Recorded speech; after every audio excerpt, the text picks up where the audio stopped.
Hello students. Today we are going to discuss about the second section of the rise of nationalism in Europe.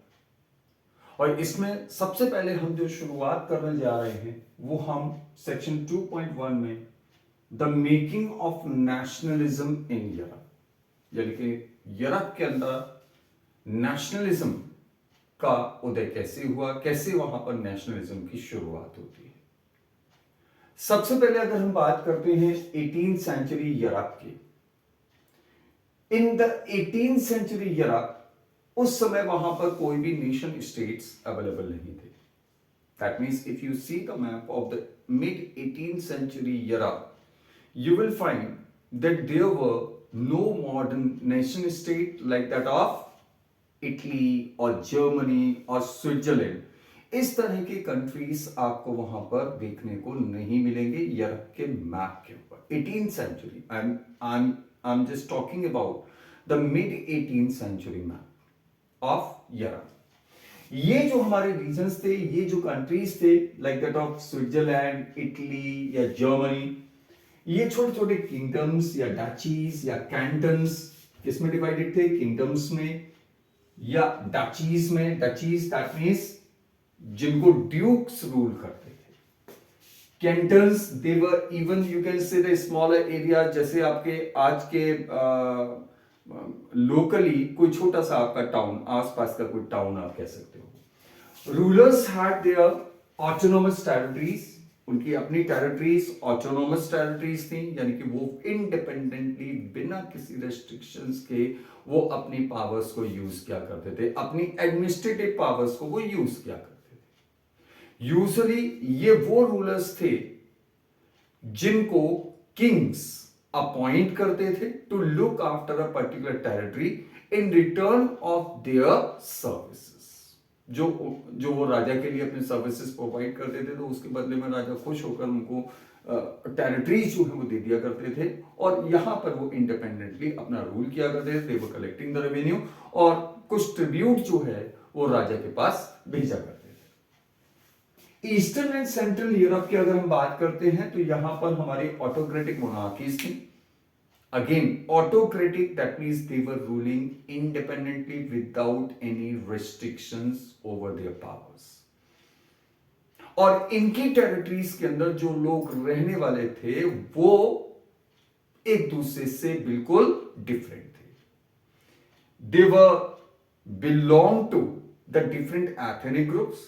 वो अलग अलग ethnic groups को belong करते थे, यानी कि वो ये फील नहीं करते थे कि उनका एक कॉमन एंसेस्टर है, चाहे वो उनका फिजिकल फीचर्स के बेस पर हो या उनके कल्चर के बेस पर हो या फिर एक कॉमन हिस्ट्री के बेस पर हो। वो कभी भी ये फील नहीं करते थे कि उनका एक कॉमन एंसेस्टर है, और ना ही वो सेम लैंग्वेज बोलते थे। That means these people were very much diverse from each other. वो एक दूसरे से बिल्कुल डिफरेंट थे, उनमें किसी भी तरह की कोई भी समानता नहीं थी। वो कभी भी ये फील नहीं करते थे that they were belong to a united community. वो कभी भी ये फील नहीं करते थे कि उनकी अपनी एक कॉमन आइडेंटिटी है। They had a common identity, right? They did not feel that कि उनका एक कॉमन आइडेंटिटी है या उनका एक कॉमन कल्चर है। यहां पर हम हैब्सबर्ग एम्पायर के को एक एग्जाम्पल की तरह से हम यूज कर सकते हैं। हैब्सबर्ग एम्पायर जिसने काफी लंबे समय तक ऑस्ट्रिया हंगरी पर रूल किया ड्यूरिंग दिस पीरियड। अगर हम इसको देखें तो इस एम्पायर को, यानी कि हैब्सबर्ग एम्पायर को, हम एक पैचवर्क कह सकते हैं। We can describe it as a patchwork, as a patchwork of many different regions and people. यानी कि इसके अंदर जो भी रीजन्स थे वो एक तरह के नहीं है, they were all different from one another. और इसमें रहने वाले जो लोग हैं वो भी एकदम बिल्कुल एक दूसरे से अलग है। They were very much diverse from each other, they were very much different from each other. जैसे अगर हम बात करते हैं तो इस एम्पायर के अंदर हमारा एल्पाइन रीजन शामिल था। एल्पाइन रीजन के अंदर हमारे टेरॉल, ऑस्ट्रिया, सुडेन्टेनलैंड और बोहेमिया शामिल थे। ये वो रीजन थे जहां पर एरिस्टोक्रेसी जो है वो मेनली जर्मन स्पीकिंग थी, यानी कि यहां पर रहने वाले जो हाई क्लास के लोग थे वो जर्मन लैंग्वेज को बोलते थे। ऑब्वियसली रहने वाले यहां पर इस रीजन में रहने वाले लोग भी बेसिकली जर्मन लैंग्वेज को ही यूज किया करते थे। दूसरा रीजन हमारा वो था जिसमें आपका लोम्बार्डी और वेनेशिया थे। लोम्बार्डी और Venetia they were the Italian speaking regions, यानी कि ये वो रीजन थे जहां पर बेसिकली एरिस्टोक्रेसी और लोग भी इटालियन लैंग्वेज बोलते थे। आज भी अगर आप देखें तो लोम्बार्डी और Venetia they both are the part of Italy. Third अगर हम देखते हैं हंगरी को देखते हैं तो हंगरी के अंदर भी आधी जो पॉपुलेशन है, half of the people they were spoke Magyar language. आधे लोग जो है वो मग्यार लैंग्वेज बोलते थे और बाकी के जो आधे लोग हैं वो कई तरह की बोलियां बोलते थे। they were using, they spoke a variety of dialects। और फाइनली अगर हम देखते हैं गैलिशिया को तो एरिस्टोक्रेसी जो है वो प्रीडोमिनेटली आपका पोलिश लैंग्वेज बोलती है। तो ये तो बात हो गई एरिस्टोक्रेसी की, but we must remember that besides these three dominant groups within the boundaries of this empire there were living a large number of subject peasants as well। यानी कि केवल और केवल वहां पर हाई क्लास के लोग ही नहीं रहते थे, they were living a wide population of the subject peasants। अगर हम इन subject peasants की बात करते हैं तो इसमें सबसे पहला ग्रुप जो हमको दिखाई देता है that is Bohemians and Slovaks। Bohemians and Slovaks, they were living to the north of the empire।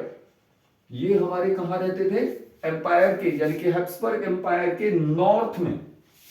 Then there were the Slovenes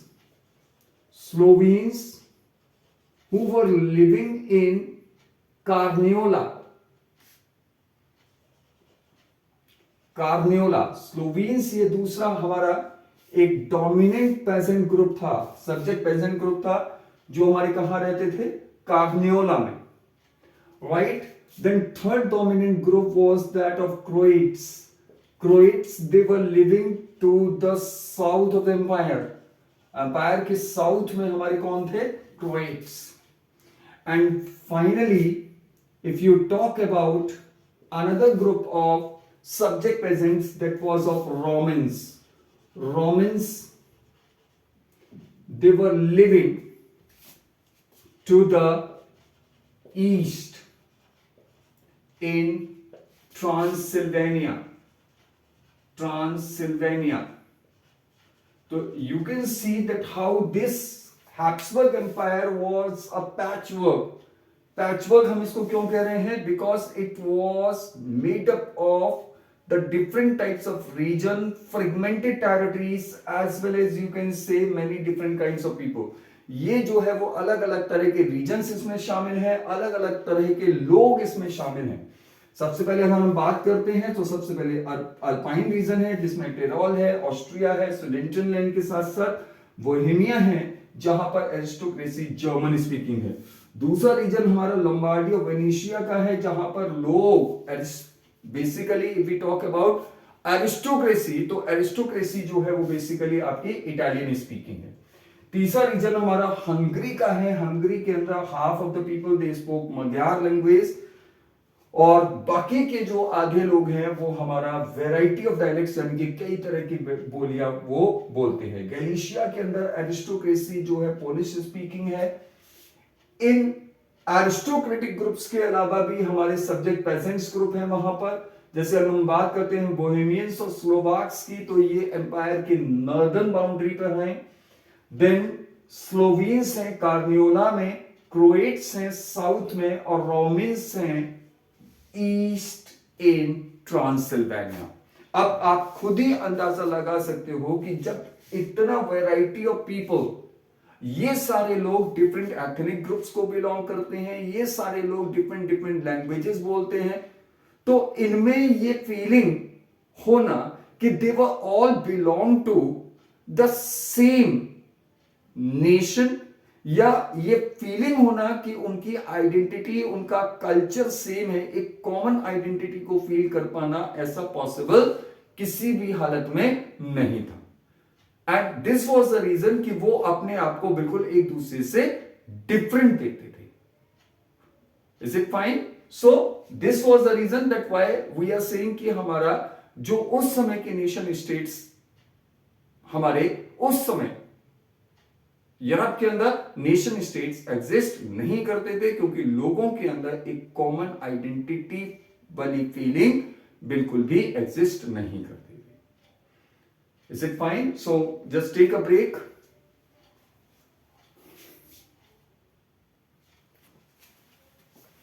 now moving ahead, if we talk about the aristocracy and the new middle class, aristocracy यानी कि high class और नए middle class की अगर हम बात करते हैं, सबसे पहले अगर हम बात करते हैं तो एरिस्टोक्रेसी की, यूरोप के अंदर सोशली और पॉलिटिकली अगर हम बात करें तो landed aristocracy, that means the high class people who were old huge lands under their possession, जिनके पोजीशन में बहुत लंबा टेरिटरी होती थी, यू कैन से बहुत बड़े बड़े उनके पास लैंड, एक तरह से कह सकते हो आप जमींदार थे।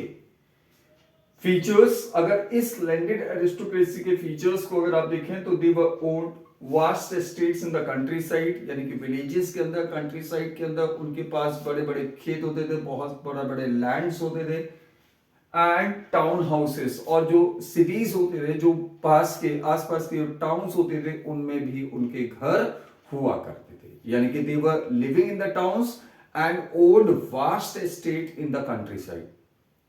गांव में उनके पास बहुत बड़े बड़े लैंड्स होते थे और वो रहते कहां पर थे? शहरों में, टाउन्स में। दे स्पोक फ्रेंच लैंग्वेज का वो यूज किया करते थे इन हाई सोसाइटी, यानी कि जब हाई सोसाइटी के अंदर उनके आपस में कम्युनिकेशन होते थे तो they were communicating in French only, as well as for diplomacy they were using the French language. यानी कि आप कह सकते हो इस एरिस्टोक्रेसी के बीच में मेन जो कम्युनिकेटिंग लैंग्वेज थी that was the French language. Then there families, उनकी जो फैमिलीज होती थी वो भी आपस में कनेक्टेड होती थी।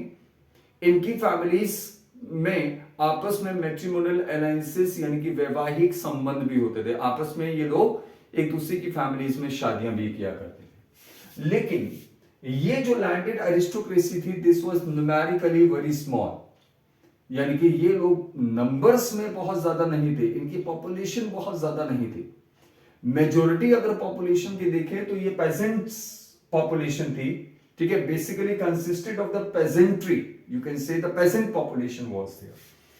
सेंट्रल और ईस्टर्न यूरोप की अगर बात करते हैं तो यहां पर अगर हम मेन कैरेक्टरिस्टिक्स देखते हैं पेजेंट्री के, तो व्हाट डू वी फाइंड कि हमारा वास्ट एस्टेट्स हैं, ठीक है, दैट मींस बहुत लंबे लंबे हमारे एस्टेट्स हैं, and they were to be cultivated by the serfs, that means they were to be cultivated with the help of bonded labor or you can say the contract laborers।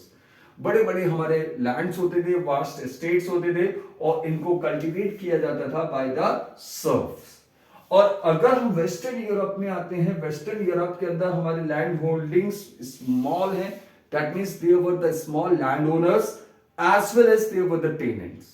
Tenants हैं यानी कि किराएदार हैं, जो उस समय के लिए जब तक वो अपना रेंट पे करते थे अपने लैंड ओनर को, only till then they were to be able to cultivate their land. जब तक वो अपने लैंड का किराया देते थे, वो अपने लैंड को कल्टीवेट करते थे। In case if they were fail to pay the rents, तो उनको हटा दिया जाता था, उनके लैंड से हटा दिया जाता था। तो अगर वेस्टर्न यूरोप की अगर बात करते हैं तो लैंड होल्डिंग्स हमारी स्मॉल है, and that was to cultivated and all to cultivated by the tenants. Now if we talk about the middle classes, अगर मिडिल क्लासेस की हम बात करते हैं तो first of all we must have to go to the age of industrialisation. तो industrialisation की शुरुआत हमारी वेस्टर्न एंड सेंट्रल यूरोप से होती है, राइट। तो ड्यूरिंग मिड 18th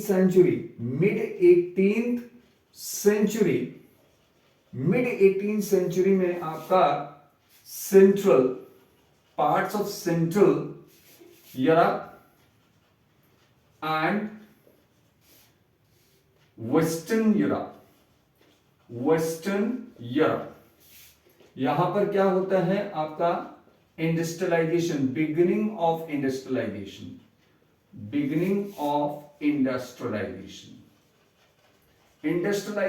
की शुरुआत होती है। इंडस्ट्रियलाइजेशन की शुरुआत होने का अल्टीमेट इफेक्ट क्या होता है, you can just feel. Industrialisation के साथ साथ हमारा what do we find, expansion of trade. तो दो चीजें होती हैं, इंडस्ट्रियलाइजेशन होता है और इंडस्ट्रियलाइजेशन के साथ साथ आपका ट्रेड का भी एक्सपेंशन होता है। And just because of that what do we find, growth of towns हमारे एक्सपैंड होने लगते हैं, उनकी ग्रोथ शुरुआत हो जाती है। And with the spread of industrialisation, अब सबसे पहले हमारे इंडस्ट्रियलाइजेशन की शुरुआत होती है करीब करीब आपका मिड 18th सेंचुरी में, जो हम बात कर रहे थे, it was begin from England. Mid 18th century begin in England में इसकी शुरुआत होती है और फिर यहां से इंग्लैंड से ये फ्रांस एंड जर्मनी, इसके बाद हमारा फ्रांस और जर्मनी में इसका स्प्रेड होता है। तो इंडस्ट्रियलाइजेशन की शुरुआत मिड 18th सेंचुरी के आसपास हमारी होती है, कहां, इंग्लैंड में, और वहां से ये स्प्रेड होता है फ्रांस और जर्मनी में। इंडस्ट्रियलाइजेशन के साथ साथ हमारा ट्रेड का एक्सपेंशन होता है, ट्रेड का एक्सपेंशन होने के साथ साथ आपके टाउन्स का भी ग्रोथ शुरू हो जाती है, यानी कि टाउन भी हमारे ग्रो करने लगते हैं। टाउन्स की ग्रोथ और साथ ही साथ इंडस्ट्रियलाइजेशन, इसका एक अर्ली इंपैक्ट, इसका एक सबसे बड़ा जो एक इंपॉर्टेंट हमको इंपैक्ट, जो इफेक्ट देखने को मिलता है, that is what, emergence of middle class.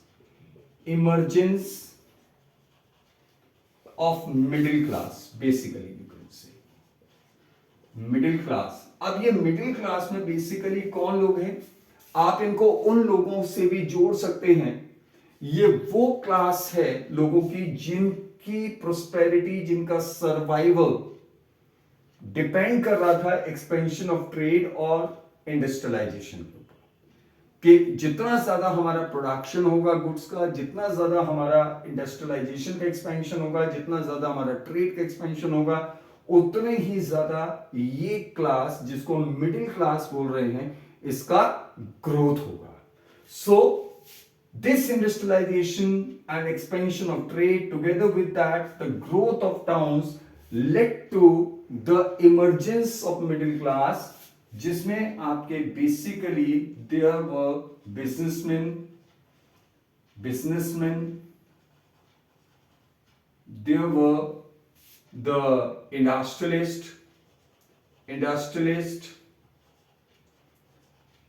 and professionals जिसमें शामिल थे। Together with this, we do find the working class people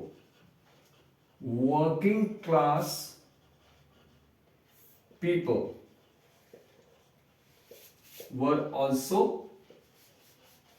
emerged. That means अब आप इसको ऐसे भी कह सकते हैं, the industrial workers. This was a class of industrial workers, यानी कि इंडस्ट्रीज में काम करने के लिए जो वर्कर्स हैं हमारे, industrial working class was also there. Then there was the emergence of the middle class. Middle class में आपके बिजनेसमैन हैं, इंडस्ट्रियलिस्ट हैं, प्रोफेशनल्स हैं, राइट। अब इस मिडिल क्लास के जो एजुकेटेड लोग थे, उनके बीच में idea of nationalism, idea of national unity, it had gained popularity in middle class के लोगों के बीच में, ठीक है। You can say the educated middle classes, ये वो ग्रुप ऑफ क्लास था जो पॉपुलर, जिनमें among the educated middle classes ideas of national unity had become popular.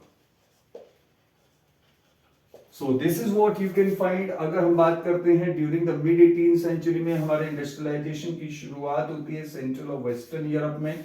Basically अगर हम देखें सबसे पहले तो इसकी शुरुआत हमारी इंग्लैंड से हुई, इंग्लैंड के बाद हमारी फ्रांस और जर्मनी में स्प्रेड हुआ।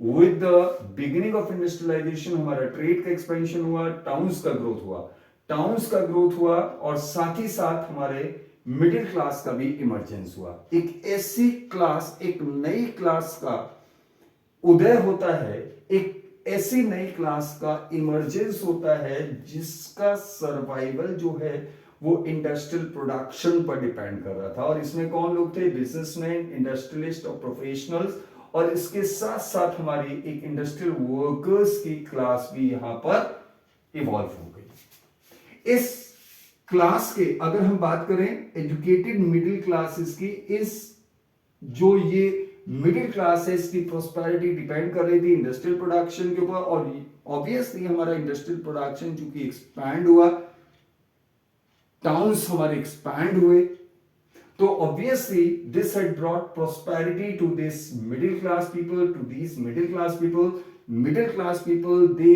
Got an access to education, उनको एजुकेशन के लिए एक्सेस मिला। और इस एजुकेशन के एक्सेस का अल्टीमेट रिजल्ट क्या हुआ कि उनके बीच में नेशनल यूनिटी के आइडिया जो है वो बहुत ज्यादा पॉपुलर होता चला गया। So I hope that you all understand this particular topic also. Just take a break and then once again we'll be coming. Welcome back. Moving further, we have what did the liberal nationalism stand for.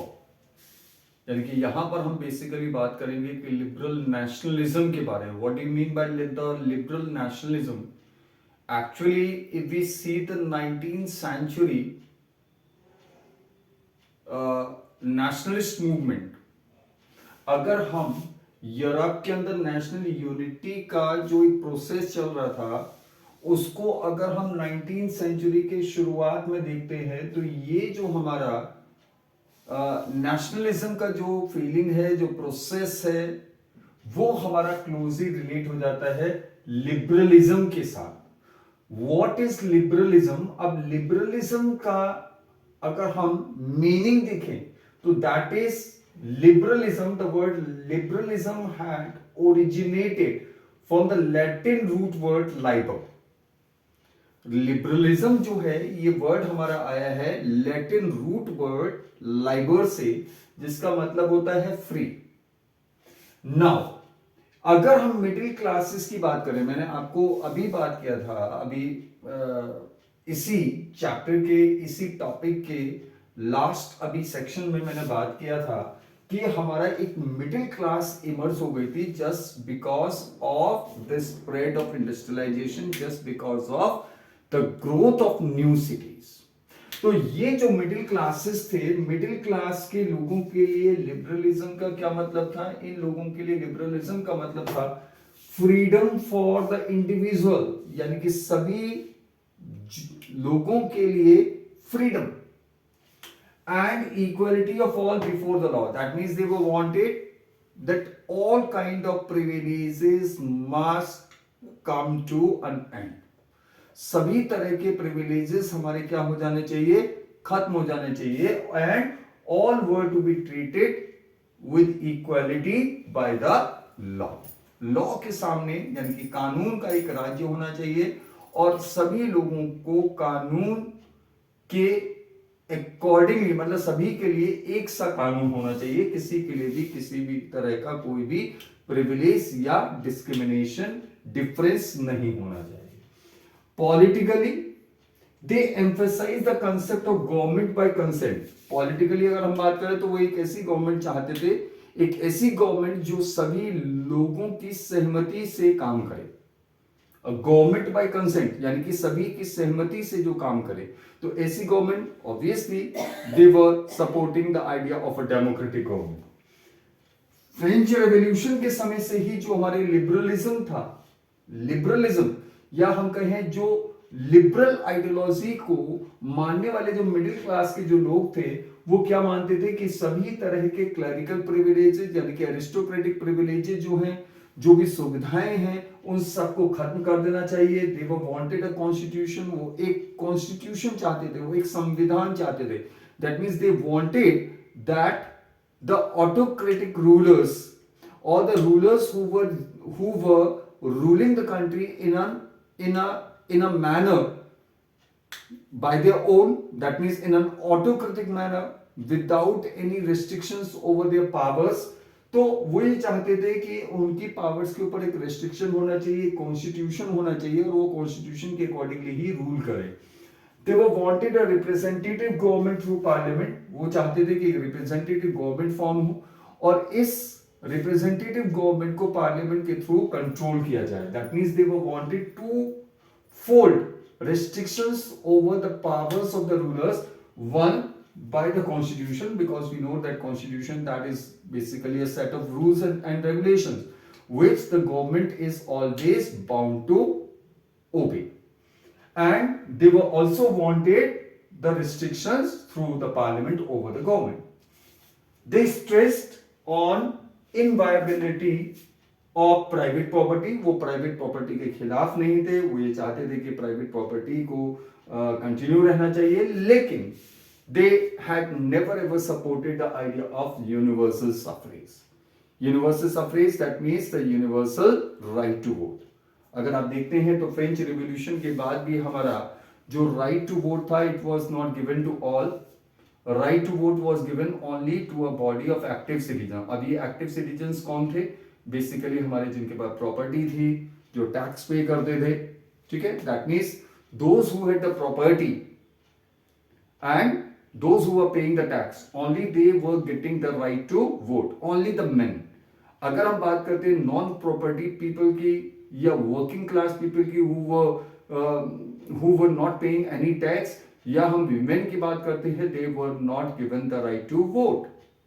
It was only for a short period during the Jacobins Club। Jacobins Club का rule आया जिस समय आपका Robespierre जो है वो power में था, तो for some time जैकोबिन्स के समय में फ्रांस के अंदर सभी मेन को irrespective of the land whether they own और नॉट, उसको बिना देखे हुए सभी को इक्वल वोटिंग राइट दिया गया, सभी मेन को। But at that time also the women they were not given the right to. लेकिन जैसे ही नेपोलियन पावर में आया तो उसने फिर से right to vote was made limited only to men, and once again the women they were what you can say they were to be lower to the status of minor under the guidance और under the control of their fathers और their husbands. And this was a reason for a long time, और यही एक reason था कि लंबे समय तक विमेन को वहां पर स्ट्रगल करना पड़ा। वहां पर ही क्या, पूरे यूरोप के अंदर स्ट्रगल करना पड़ा अपने वोटिंग राइट्स को हासिल करने के लिए, राइट। सो अगर हम देखें तो फ्रेंच रिवॉल्यूशन के समय से ही ये जो लिबरल माइंडेड जो लोग थे वो क्या चाहते थे कि हमारे प्रिविलेजेस का जो क्लरिकल प्रिविलेजेस हैं उसको खत्म किया जाए, कॉन्स्टिट्यूशन प्रोवाइड किया जाए, एक रिप्रेजेंटेटिव गवर्नमेंट का फॉर्मेशन हो, right. They were stressing over the continuation और you can say the continuity of the right to property, and at the same time they did not support the idea of the universal suffrage। Economic sphere में अगर हम बात करते हैं तो ये सारे जो लिबरल्स लोग थे, ये नहीं चाहते थे कि हमारा जो भी movement of goods and services होता है, बिकॉज अगर आप देखो तो ये मिडिल क्लास में हमारे बेसिकली कौन लोग हैं, इंडस्ट्रियलिस्ट हैं। इस मिडिल क्लास में हमारे ट्रेडर्स हैं यानी कि बिजनेसमैन हैं। इस मिडिल क्लास में बेसिकली हमारे प्रोफेशनल्स हैं। और इनका जो ग्रोथ है, इनका जो राइज है, इनकी जो प्रोस्पेरिटी है, वो बेसिकली डिपेंड कर रही थी किस पर, इंडस्ट्रियल प्रोडक्शन पर और ट्रेड पर। अब ट्रेड हमारा कैसे फैसिलिटेट होगा, ऑब्वियसली जब हमारी स्टेट इंपोज किसी भी तरह की restrictions over the movement of goods and capital नहीं होंगी।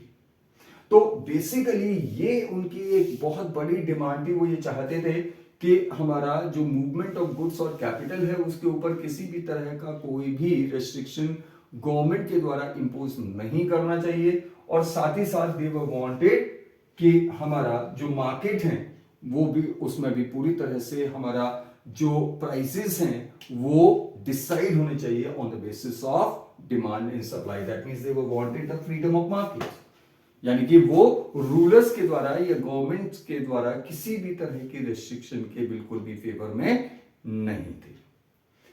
आई think you must have to understand, you must have understand this whole idea. Liberalism पहले अगर हम देखते हैं तो ये हमारा लैटिन रूट वर्ड आपका लाइबर से बना है, जिसका मतलब है फ्री। मिडिल क्लास के लिए लिबरलिज्म का मतलब क्या है, freedom for the individual and equality of all before the law. सभी लोगों का इक्वालिटी, फ्रीडम की वो बात कर रहे हैं। पॉलिटिकली उन्होंने एम्फेसाइज किया है एक ऐसी गवर्नमेंट को जो कंसेंट यानी कि सभी की सहमति से काम करे। फ्रेंच रेवोल्यूशन के समय से ही ये जो लिबरल्स हैं ये क्या चाहते थे कि किसी भी तरह का कोई भी प्रिविलेजेस, स्पेशल सुविधाएं जो हैं वो किसी भी ग्रुप को नहीं मिलना चाहिए। वो चाहते थे कि कॉन्स्टिट्यूशन होना चाहिए और एक रिप्रेजेंटेटिव गवर्नमेंट का फॉर्मेशन होना चाहिए जिसको कि पार्लियामेंट के थ्रू कंट्रोल किया जा सके। वो कंटिन्यूटी यानी सस्टेनेंस ऑफ प्राइवेट प्रॉपर्टी के सपोर्टर्स थे, लेकिन वो यूनिवर्सल सफरेज को सपोर्ट नहीं करते थे। और इकोनॉमिक स्फीयर में अगर हम बात करें तो बेसिकली वो क्या चाहते थे कि स्टेट का किसी भी तरह का कोई भी restriction over the movement of goods and capital नहीं होना चाहिए। And also they wanted the freedom of market. So this is all what I wish to include in this video. I think you will like my video. I hope so. और अगर आपको ये video अच्छा लगे तो उसको like करिएगा, comment box में अपने कमेंट्स दीजिएगा और मेरे चैनल इनक्रेडिबल स्कॉलर्स को सब्सक्राइब भी कीजिएगा। Thank you and have a nice day.